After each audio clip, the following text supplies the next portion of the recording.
دنیاوی اعتبار سے ایک اصول چلتا ہے کہ بندہ اس انسان کو بہت زیادہ یاد کرتا ہے کہ جس کے احسانات زیادہ ہوتے ہیں۔ بندہ لوگوں کے سامنے بھی اس کے تذکرے کرتا ہے، اس کے انعامات کی باتیں کرتا ہے، اس کے احسانات کے تذکرے کرے گا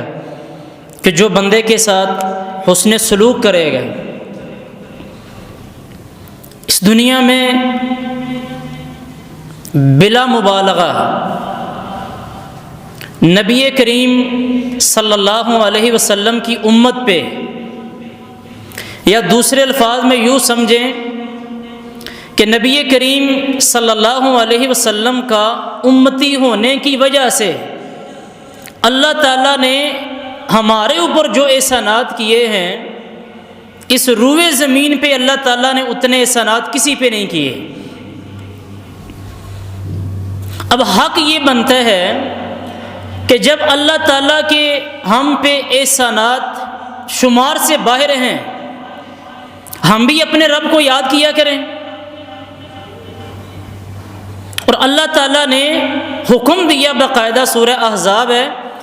اس کی آیت نمبر 41 میں اللہ تعالیٰ فرماتے ہیں کہ یا ایھا الذین آمنوا اذکروا اللہ ذکرا کثیرا، مومنو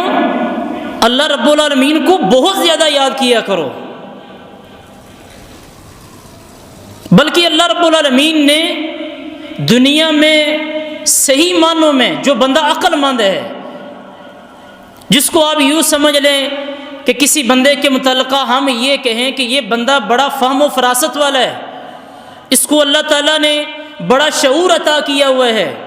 اللہ تعالیٰ قرآن مجید میں سورہ آل عمران ہے، اس کی آیت نمبر 90 میں اللہ تعالیٰ پہلے یہ فرماتے ہیں کہ ان فی خلق السماوات والارض واختلاف اللیل والنہار لآیات لأولی الالباب۔ فرمایا لوگوں، یہ میں نے زمینوں کو پیدا کیا ہے، آسمانوں کو پیدا کیا ہے، دن کو پیدا کیا ہے، رات کو پیدا کیا ہے۔ فرمایا اس کے دن اور رات کے بدلنے میں بھی اللہ تعالیٰ کہتے ہیں عقل والوں کے لیے نشانی ہے، شعور فہم و فراست والوں کے لیے نشانی ہے۔ اور آگے اللہ تعالیٰ نے ان عقل والوں کی، فہم و فراست والوں کی اللہ نے ایک نشانی بیان کی ہے۔ اللہ فرماتے ہیں الذین یذکرون اللہ قیاما وقعودا وعلی جنوبہم، اللہ تعالیٰ کہتے ہیں یہ عقل والے لوگ وہ ہیں، کھڑے ہوتے ہیں تو اللہ کو یاد کر رہے ہیں، بیٹھے ہیں تو اللہ کو یاد کر رہے ہیں، لیٹے ہوئے ہیں تو اللہ کو یاد کر رہے ہیں۔ یعنی ہر وقت جو بندہ اپنے معاملات میں اللہ رب العالمین کو سامنے رکھتا ہے، اس کا مطلب یہ ہے کہ وہ بندہ اللہ رب العالمین کو یاد کر رہا ہے۔ اور ہر وقت اللہ رب العالمین کو ذہن میں رکھنا، یاد کرنا، یہ عقل والوں کی نشانی بیان کی اللہ کے رسول صلی اللہ علیہ وسلم نے۔ بلکہ صحیح بخاری میں تو آتا ہے، حدیث نمبر 6407 ہے، اللہ کے رسول فرماتے ہیں، فرمایا مثل الذی یذکر ربہ والذی لا یذکر ربہ۔ فرمایا دو بندے ہیں، ایک بندہ وہ ہے کہ جو اللہ تعالیٰ کو یاد کرتا ہے، فرمایا دوسرا وہ ہے کہ جو اللہ کو یاد نہیں کرتا۔ دونوں کی مثال اللہ کے رسول بیان کر رہے ہیں،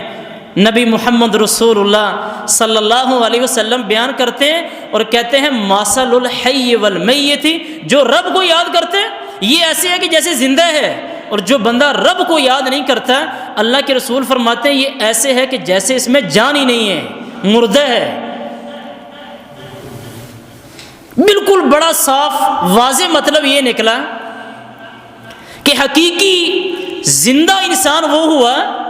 کہ جو بندہ اللہ تعالیٰ کو یاد کرتا ہے، جس کو اللہ تعالیٰ نے یہ روح دی ہوئی ہے کہ وہ اللہ رب العالمین کو یاد کرتا ہے۔ بلکہ صحیح مسلم میں آتا ہے، حدیث نمبر 779 ہے، اللہ کے رسول صلی اللہ علیہ وسلم فرماتے ہیں، فرمایا مثل البیت الذی یذکر فیہ والبیت الذی لا یذکر اللہ فیہ۔ ایک وہ گھر ہے کہ جس میں اللہ کو یاد کیا جاتا ہے، فرمایا ایک وہ گھر ہے جس میں اللہ کو یاد نہیں کیا جاتا۔ فرمایا دونوں کی مثال ایسے ہے جس گھر میں اللہ کو یاد کیا جاتا ہے یہ گھر ایسے ہے کہ جیسے زندہ ہے، آباد ہے، اور جس گھر میں اللہ کو یاد نہیں کیا جاتا یہ مردہ ہے، ویران ہے، غیر آباد ہے۔ اللہ تعالیٰ ہمیں ہمارے دلوں کو اللہ تعالیٰ آبادی دے اور اللہ تعالیٰ اپنے ذکر سے دے۔ اللہ تعالیٰ ہمارے گھروں کو آباد کرے اور اللہ تعالیٰ وہ آبادی ہمیں ایسی توفیق دے کہ ہم اللہ تعالیٰ کا ذکر کرنے والے بنیں اور اس کی وجہ سے ہمارے گھر آباد ہوں۔